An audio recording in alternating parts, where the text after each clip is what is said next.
রব্বি জিদনি ইলমা, রব্বি জিদনি ইলমা, রব্বি জিদনি ইলমা। সূরা বাকারা 251। আল্লাহর হুকুমে তাদের পরাভূত করল এবং দাউদ জালুতকে সংহার করল। আল্লাহ তাকে ক্ষমতা ও হিকমত দান করলেন এবং তিনি যা ইচ্ছা করলেন তা তাকে শিক্ষা দিলেন। আর আল্লাহ যদি মানব জাতিকে এক দলকে অন্য দল দ্বারা প্রতিহত না করতেন তবে পৃথিবী বিপর্যস্ত হতো। কিন্তু আল্লাহ জগতের প্রতি অনুগ্রহশীল। এসব আল্লাহর আয়াত আমি আপনার নিকট ঠিকভাবে পাঠ করেছি, নিশ্চয়ই আপনি রাসূলগণের অন্যতম।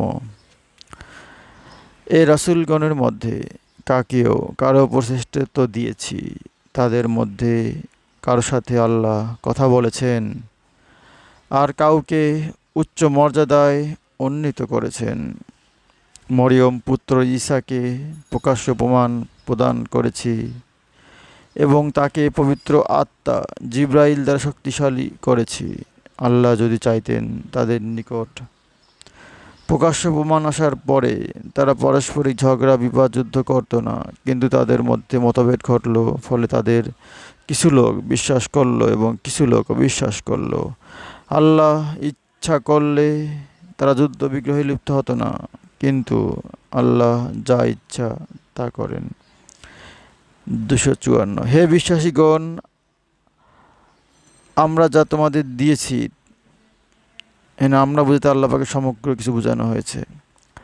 আমরা যা তোমাদের দিয়েছি তা থেকে দান করো সেই দিন আসার পূর্বে, যেদিন ক্রয় বিক্রয়, বন্ধুত্ব এবং সুপারিশ থাকবে না, অবিশ্বাসীরাই সীমা লঙ্ঘনকারী। এখানে একটা অনেক গুরুত্বপূর্ণ কথা আল্লাহ পাক 251 নম্বর আয়াতে বলেছেন। আর আল্লাহ যদি মানব জাতিকে এক দলকে অন্য দল দ্বারা প্রতিহত না করতেন তবে পৃথিবী বিপর্যস্ত হতো।